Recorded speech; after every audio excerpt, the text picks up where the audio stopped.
Nice and loud. Yeah? Nice and loud, let's go. My name is Indira Alves and I'm an organizer with the Party for Socialism and Liberation. I have a 10-year-old son. Like many parents, I'm left in limbo for the next coming school year. Earlier this week, Governor Raimondo says she's pushing to reopen schools in August.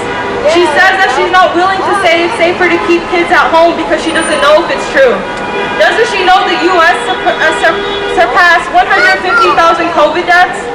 That nearly 4 million people in the U.S. have fallen ill? That we are leading in cases in the world?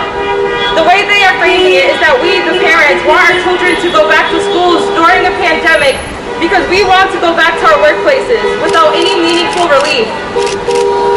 But is it actually? Because the federal and state governments have not provided anything to us, particularly for our children to thrive during this pandemic, but a $1,200 stimulus check.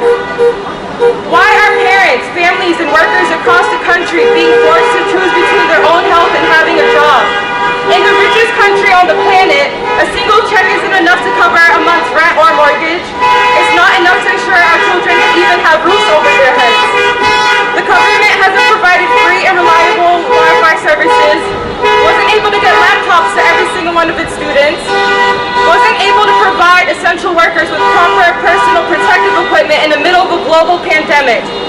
It is being reported that it's parents versus the teachers, but let's not get it twisted. Parents and teachers are on the same side. I support our teachers to not reopen schools prematurely, to not put staff, students, and families at risk. Raimondo continues to say she worries the most about children who live in poverty, from whom distance learning was a challenge. Our children are suffering nutritionally, intellectually, and emotionally. Please, we know she doesn't care about our children, and especially not working class children, black and brown children. And how do we know that? For one, telling us to go back to school in person, but they aren't doing anything to make school buildings we are going back to safe or even inhabitable. The U.S. Government Accountability Office released a report last month saying more than half of all U.S. public schools need major repairs.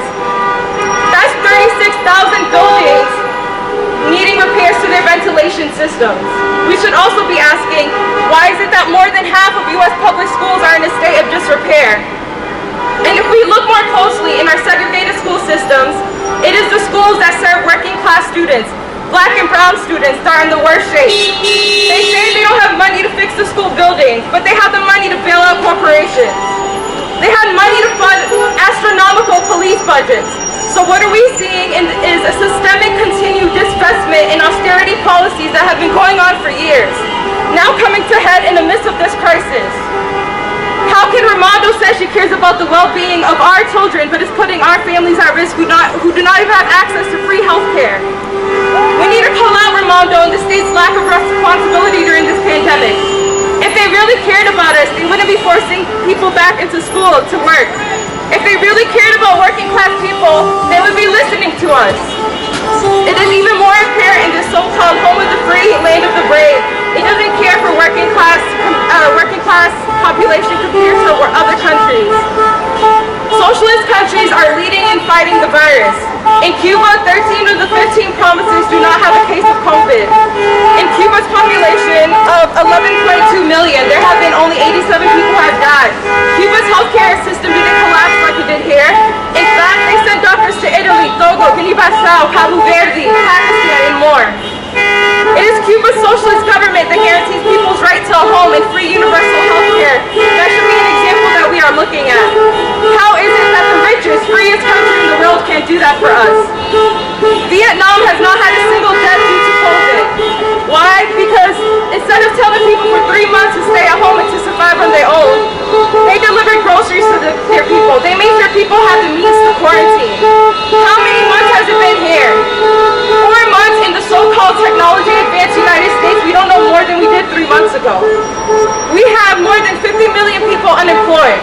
Meanwhile, in the last 4 months of this pandemic, the top 1% has made $600 billion. We got a one-time payment of $1,200.